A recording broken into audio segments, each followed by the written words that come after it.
All right, folks, my next guest says, don't try to work with the IRS by yourself. That's crazy. Tax Network USA has specialists that take the burden off your shoulders and stop the spiral before it gets worse. Here to tell us more, the spokesperson for Tax Network USA, Cameron Kinsey. Good to have you back, Cameron. Anything new going on in the tax code? I mean, it's always moving. And, I think folks really need to realize, don't try and do this. Don't do this at home. Don't try this at home. Is that what they say on TV? Yes, exactly. Thank you so much for having me back on, Eric. It's really good to see you. Yes, don't try to do this alone. It's really important to have a professional service like Tax Network USA in your corner because, like I always say, it's like going into a courtroom without an attorney. And Tax Network USA is one of America's leading tax firms. We specialize in helping individuals and business owners really just take on the IRS, whether that's audits, back taxes, you're dealing with wage garnishments, unfiled returns. Our team is willing to help, and we have licensed CPAs, enrolled agents, experienced tax attorneys, and even former IRS agents who know the tax code inside and out and know the loopholes exactly how to help you. And so, we know how the IRS operates, and how to push back effectively. I think a lot of people, Cameron, get nervous, they get scared, they see that something was wrong, and they're so afraid of the IRS, they just kind of put it over there, pay it no mind. Not a good idea the way they rack up penalties, right? Yeah, it's so unfortunate. You don't want to toss those letters in a drawer and hope it goes away because truthfully, the IRS will count on people who are panicking in this situation or procrastinating. And that is, like you noted, how penalties will pile up. So it's important to get a team behind you who knows how to negotiate, knows how to reduce what you owe, and who will really just put a real plan in place. And that's really just what we do at Tax Network USA. You do have more options than you may think, but timing really is everything in this case. Well, how does Tax Network USA get paid, right? You can do this work. Do they take a percentage of what they save you? Well, I think what also sets us apart, which we don't try to, add a financial strain to. We don't try to add an emotional strain to as well. We want to make this as easy as possible for you because we are all on the same side here. We want to see less government enforcement. Fortunately, we have a president in office who has eliminated probably 25% of the IRS workforce that we saw under President Joe Biden. But there is a long way to go. And so we're willing to help those individuals no matter the presidential administration. And so there are payment plans available for our clients as well, just to make this as easy and to stress reduce. And very quickly, what documentation should folks have? If they're going to call you guys, what should they have ready to expedite it? Right. Well, you'll want to gather any recent tax returns, W-2s, 1099s, IRS letters that you may have received in the mail as well, Eric. Any financial records that you can provide for us as well that shows hardship, maybe like medical bills, proof of income loss. Don't worry if you don't have it all organized either. That is actually a part of what we do as well.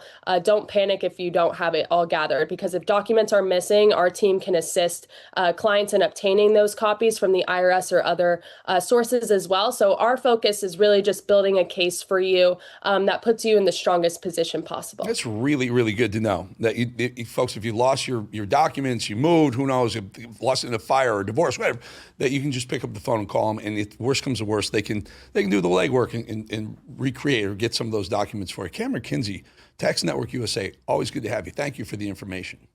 Yes, of course. Thanks, Eric. All right, we'll see you soon.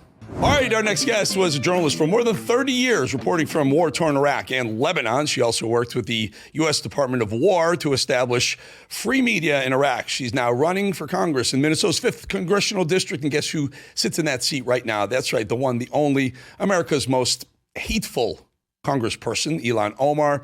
I'm happy to have Dalia al-Aqidi to join us today. Dalia, really good to have you on. Ilhan Omar, you would think it would be an easy win for someone to come in, pro-America type to come in and beat Ilhan Omar, who has done so many things against America. She was literally on a stage, cameras rolling, saying that she worked for the people of Somalia. She worked for the people of Somalia. She said that. Her words, not ours. And then she's gone on to be really rude about Charlie Kirk's passing death assassination. We're going to get to Charlie Kirk in a second. Here's how she views America and Americans. For me, is I feel embarrassed for him because in these attacks, what he does, and I think with the likes of Nancy Mace and whoever that Randy guy is, they expose themselves for how stupid they are. And that is embarrassing for us as a country because these are people who are elected to positions of leadership. He's supposed to be the president of the United States, who's heading off to Europe to represent us. When he does, he's uneducated enough to understand that members of Congress can't be impeached. You know, when you have Nancy and Randy saying, you know, we're on it, we're going to impeach her, when they're saying they're going to deport me, knowing full well that you cannot deport an American citizen, what that displays for not just Americans, but folks on an international platform is that our country is being led by idiots. There's literally so much wrong with that woman and what she was saying right there. Dalia, I'll let you have the floor. Now tell us why you're running against Ilhan Omar. Thank you, Eric, for having me. Let me highlight the word embarrassing. Ilhan Omar does not skip one day in which without embarrassing our nation and embarrassing Minnesota and our district. I'm running against her because I've seen the consequences of what Ilhan Omar is doing. The whole world has seen the consequences of the socialist narrative. Assassinations, hatred, division. It's time to stop her the American way. By the ballots, not thy bullets. And that's why I'm running, because America has to step up and say, enough is enough. Let's get rid of Ilhan Omar. Okay, so very interestingly now, Dalia al-Aqidi, explain, are you of Middle Eastern descent? Because the reason why I ask this is because Ilhan Omar has said that she's representing the people of Somalia in America, which is reprehensible in itself, but she keeps getting reelected. She becomes more and more popular. She's rising to the, on the left and the Democrat side as one of the more popular Democrats, simply because she hates Trump and hates the other side so badly. Do you have a close relationship with the people in the 5th District in Minnesota? First of all, let me tell you, I am running because I'm an American. I'm not running because I'm an Iraqi American. I'm not running because I'm a Muslim. I'm not running for all these because these don't matter. Identity politics should not be part of our system.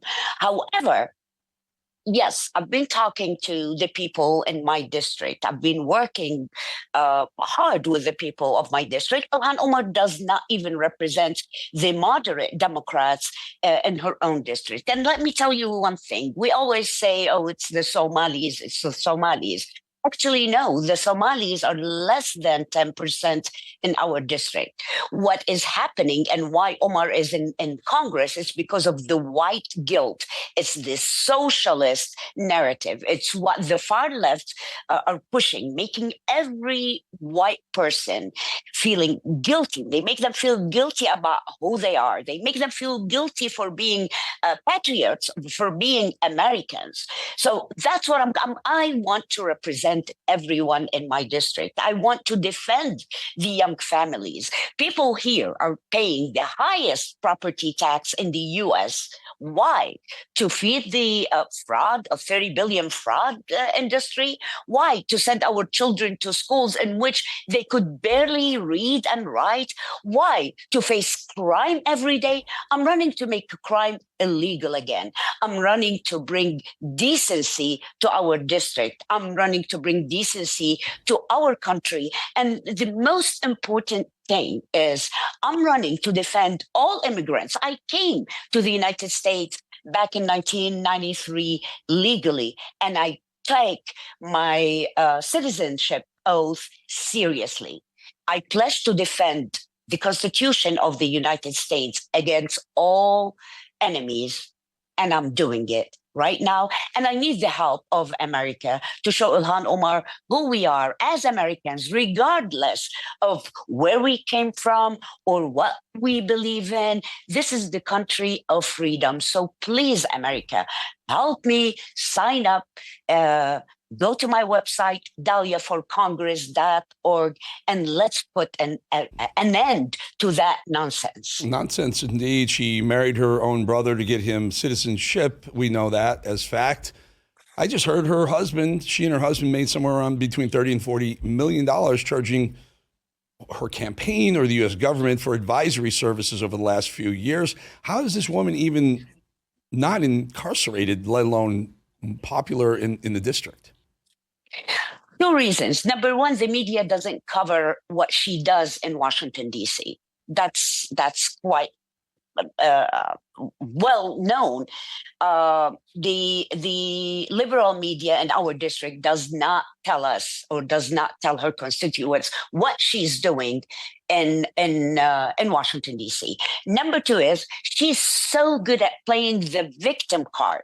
I am a victim. Yeah, I came to the United States because I was running from oppression. But America should know the truth. Ilhan Omar and her family didn't flee oppression. On the contrary, her father was one of the 4 generals who supported Mohammed Siad Barre, the most brutal dictatorship in Somalia in modern history. So that's why she came. She was raised by a socialist. So why do we expect her to love this country? Well, she wasn't raised this way. We don't. But she's in frankly, Minnesota has gone deep blue. You have Tim Walz, the governor, who is one of the worst human beings, let alone governors in America, running. Have you even heard Sharia? They're pushing Sharia law in certain parts of Minnesota. It's insane.